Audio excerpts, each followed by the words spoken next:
Olá e sejam todos muito bem-vindos. Meu nome é Eliseu Cruz e a partir de agora você está comigo para um tempo especial de ativação da nossa fé, da nossa identidade, da nossa natureza e do propósito pela qual nós estamos aqui neste mundo. E hoje eu estarei falando de um assunto extremamente importante e relevante para esse tempo: como destronar o espírito do medo das nossas vidas e dos ambientes que nós frequentamos. Você está preparado? Fique comigo e vamos lá!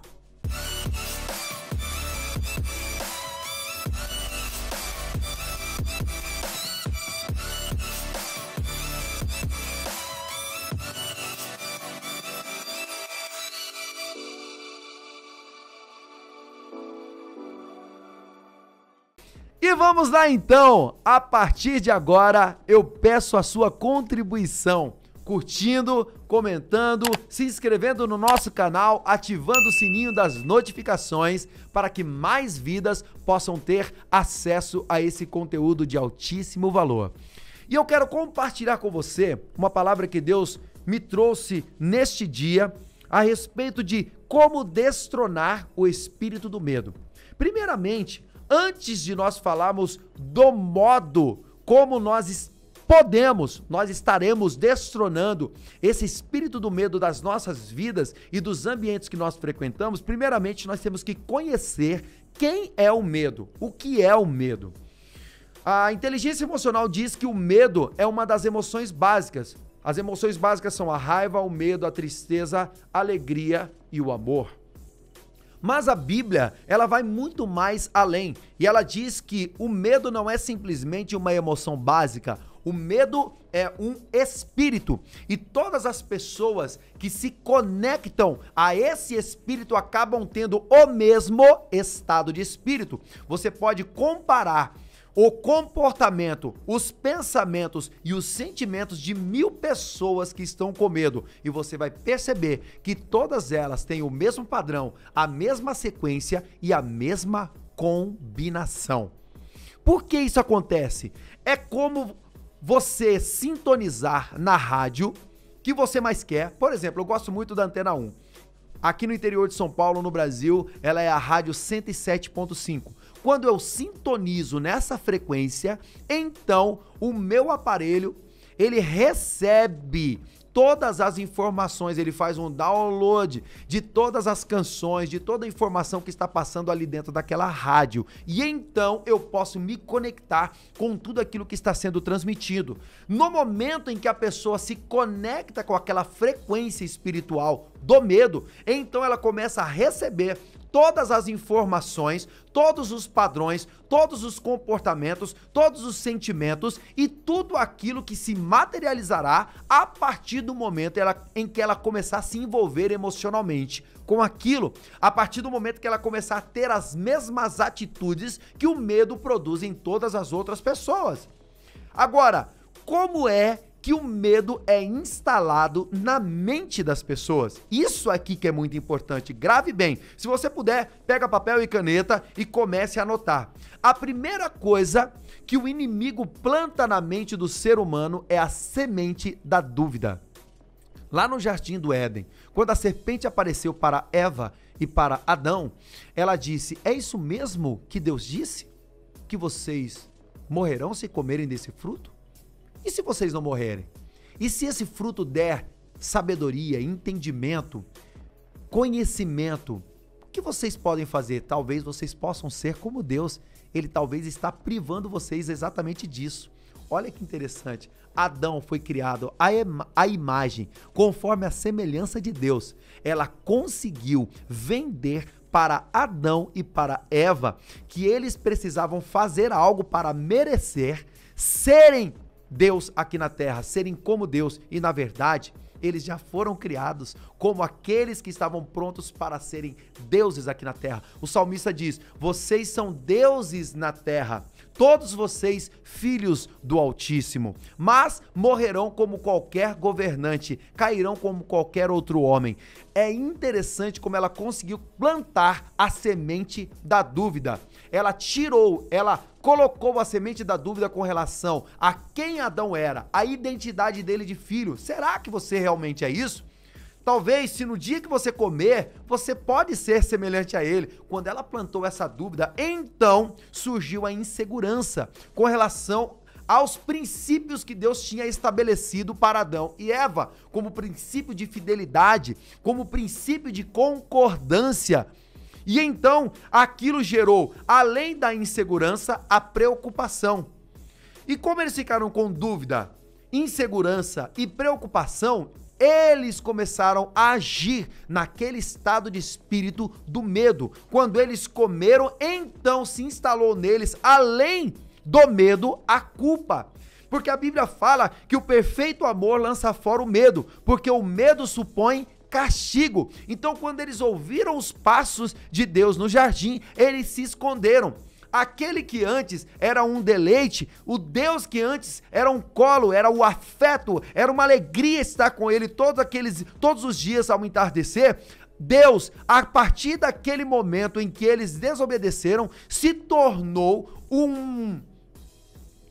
como que eu posso dizer? Ele se tornou o seu algoz, o seu inimigo. Então, aquele que era o amigo, o pai de Adão, de Eva, acabou se tornando a sua ameaça. Essa é a palavra que eu estava querendo encontrar.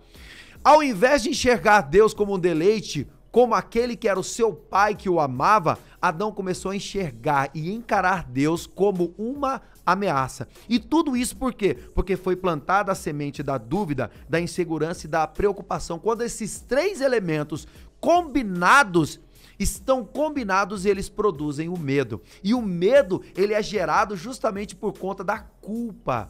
Agora, observe ao seu redor. Quantas pessoas estão com medo? Quantas pessoas que acabaram por participar de alguma festa ou de alguma manifestação ou de algum ajuntamento e naquele momento algumas pessoas da família foram contaminadas e elas começaram a sentir culpa.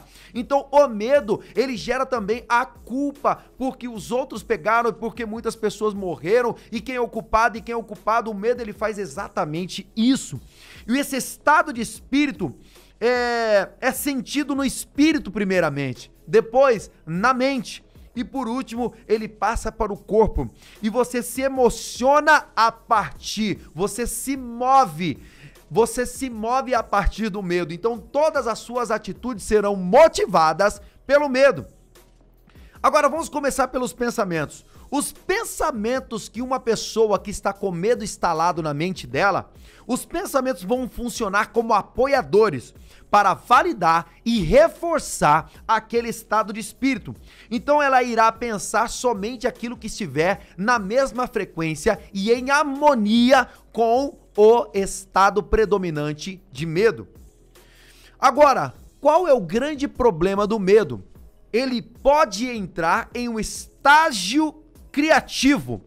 Quando ele entra no estágio criativo, ele se move, assim como a fé. O medo, na verdade, ele é a fé ao contrário, no sentido oposto.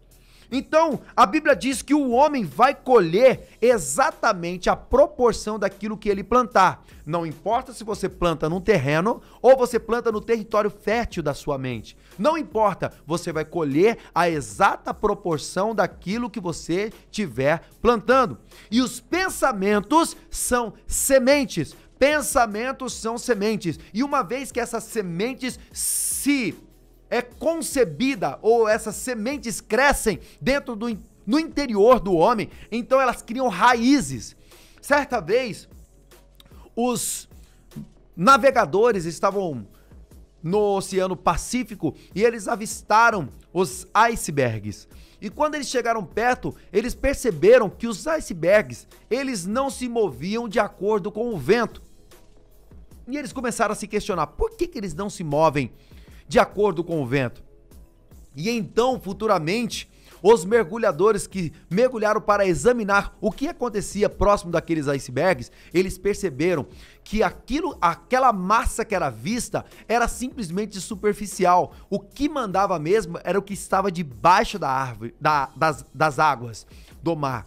Aquelas raízes do iceberg fazia com que ele seguisse a correnteza e não os ventos. Então significa que o vento poderia estar soprando para o sul e as correntes indo para o norte. o iceberg iria para o norte. Então, as sementes que são plantadas pelo medo na sua mente criam raízes. E quando elas criam raízes, não importa se você está vendo boas notícias, as raízes que estão dentro de você vão fazer com que você pense tudo aquilo que está em harmonia com o medo. E o que a Bíblia diz em Provérbios capítulo 1, versículo 31? Vocês comerão do fruto das suas atitudes e se fartarão dos seus próprios pensamentos. Comerão do fruto das suas atitudes. O medo produz uma atitude de acordo com os pensamentos. Então a Bíblia diz que você vai se fartar dos seus pensamentos. Porque a Bíblia diz também, acima de todas as coisas, guarde o seu coração, porque dele procedem as saídas da vida.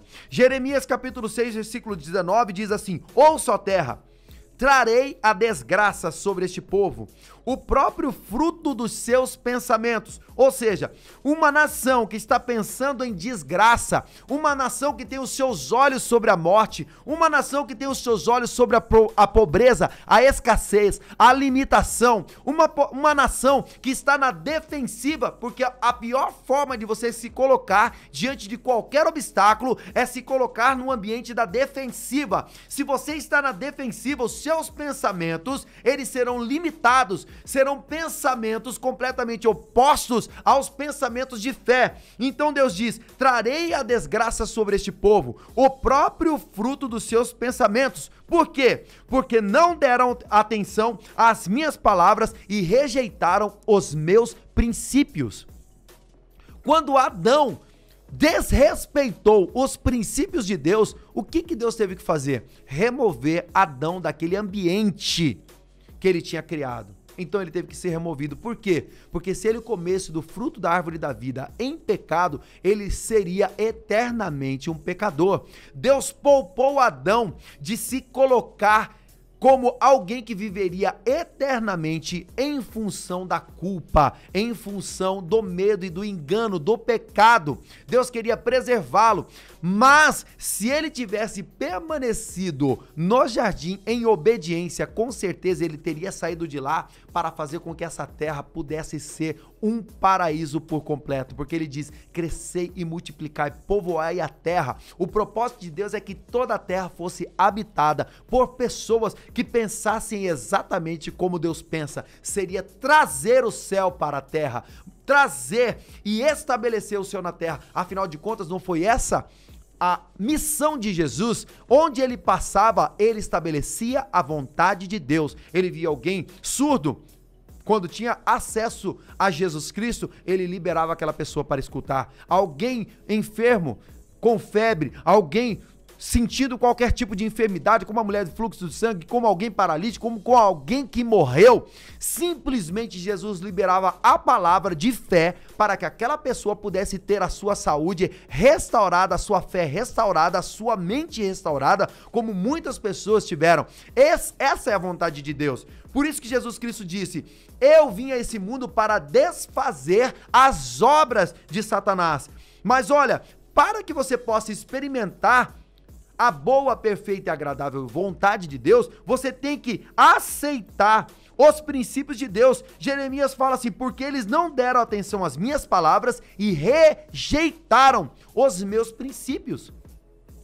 Quando você rejeita um princípio de Deus, automaticamente você está se opondo, você está duvidando de Deus. Quando o inimigo consegue colocar a dúvida em sua mente, você começa a rejeitar, você começa a pôr em xeque a palavra de Deus. Puxa vida, mas o que Deus falou está totalmente incoerente com o ambiente que nós estamos vivendo. Sim, a fé não é coerente com o ambiente que nós estamos vivendo. Quando a gente entende que os céus abertos manifestam a vontade de Deus e é o Deus que traz à existência as coisas que não existem, como se já fosse, você pode perceber.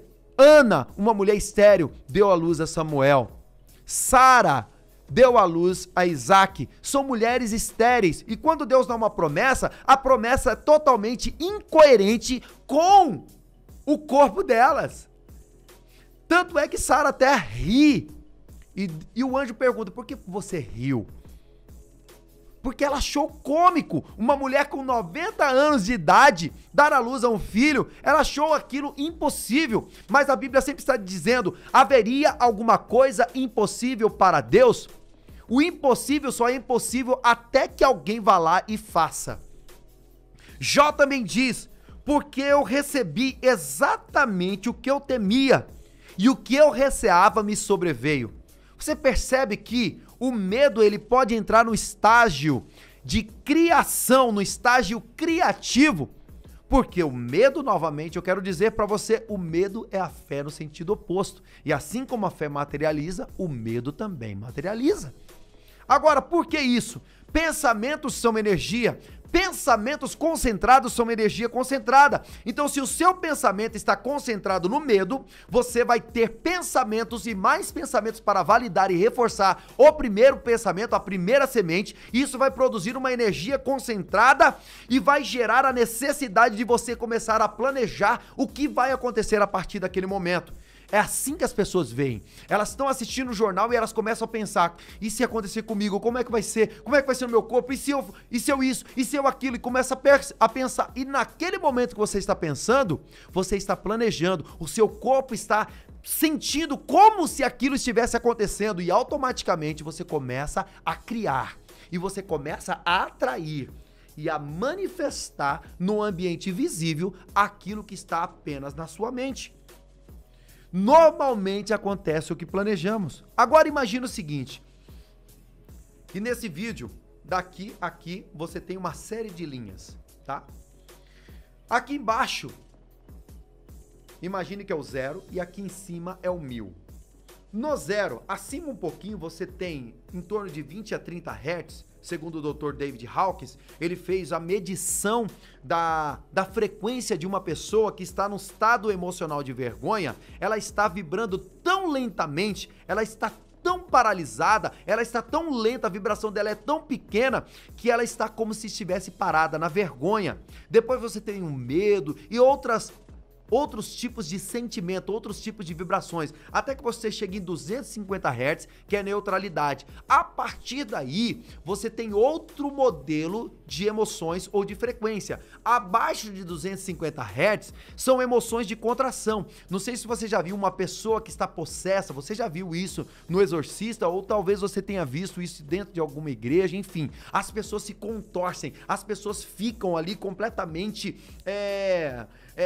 contraídas. Então essas são emoções e sentimentos de contração, frequências de contração. A partir dos 250 Hz, onde você vai ter a confiança, o amor, você vai ter ali a paz, são todas sensações e frequências de expansão. Então você começa a acelerar. De 250 Hz para baixo, você está desacelerando, você está parando. De 250 para cima, você está acelerando a sua frequência espiritual, a sua frequência, a sua energia e o seu estado de espírito. Então o medo ali, ele não consegue te alcançar, porque o medo, ele faz com que você paralise, com que você fique na defensiva. E a pior forma, você sabe, você já assistiu o jogo de futebol, a pior coisa que um time pode fazer é colocar o time na defensiva. Um time de futebol que joga na defensiva, ele pode tomar um gol a qualquer momento e ele pode levar uma goleada. Então, o que o medo faz? Ele te deixa praticamente paralisado e a partir daí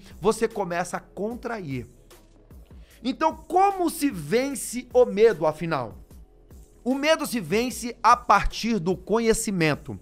Por quê? Porque cada uma dessas frequências que eu acabei de falar para você, elas representam o estado que você está de consciência. Se você está no estado de consciência de medo, você não conhece o que é a fé. Você não conhece o que é amor. Você não conhece o que é a paz. Quando você não conhece, você não sabe que aquilo é possível.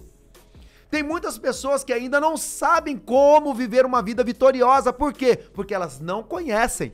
Por isso a palavra de Deus diz: conhecereis a verdade, e a verdade vos libertará. Cada linha dessa de frequência, ela representa um estado de consciência. Se você só tem consciência de que existe o medo, é ali que você vai permanecer. Esse vai ser o seu estado mental predominante, o seu estado espiritual predominante, e automaticamente o seu corpo estará nesse estado de energia predominante. O conhecimento vai fazer com que a fé penetre o seu coração, o seu entendimento. E a partir de aí, conhecendo a verdade, ela te liberta da zona do medo, da zona da escassez, da zona da vergonha, e te leva para um outro nível, um nível de confiança. A Bíblia fala: cheguemos confiantemente ao trono da graça, a fim de acharmos socorro em ocasião oportuna. Ou seja, a Bíblia fala: aquele que crê em Deus deve também ter absoluta certeza de que Ele existe e que é galardoador, recompensador daqueles que o buscam. E a partir do momento que você vai tendo conhecimento de quem você é, de quem Deus é e de quem o inimigo é, você passa a ter consciência de que você pode ir além. No momento em que a fé entra, o medo bate em retirada. O que entra em você determina o que sai de você. Quando o medo entra, a raiva, o medo, a vergonha, a angústia, a ansiedade, a dúvida, a insegurança, a preocupação tem que bater em retirada. E então, um novo estado de espírito é instalado dentro de você. É o estado de espírito da fé. Sem fé é impossível agradar a Deus, mas com fé você se torna totalmente agradável. Agora, o salmista Davi entendeu isso e ele diz: ainda que eu passe pelo vale da sombra da morte, não temerei, não terei medo de mal algum. Por quê? Porque tu estás comigo. E Paulo, o apóstolo amado, ele diz o seguinte: transformai-vos pela renovação do vosso entendimento, porque até então eu não tinha entendimento de quem eu sou em Deus e o que Deus pode fazer por meio da minha vida. O que importa não é o quanto eu quero ir para o céu, mas o quanto do céu eu tenho dentro de mim. O que importa não é o quanto eu entendo a respeito da realidade do que está acontecendo ao meu redor. O que importa é o quanto eu conheço da realidade que já existe no céu e que Deus quer materializar, manifestar essa vontade aqui na terra através de você, dentro de você, na sua família e nos ambientes que você frequenta. No momento em que sua mente é transformada, restaurada, purificada e completamente digna de ser dirigida pelo Espírito Santo, você pode então experimentar a boa, perfeita e agradável vontade de Deus.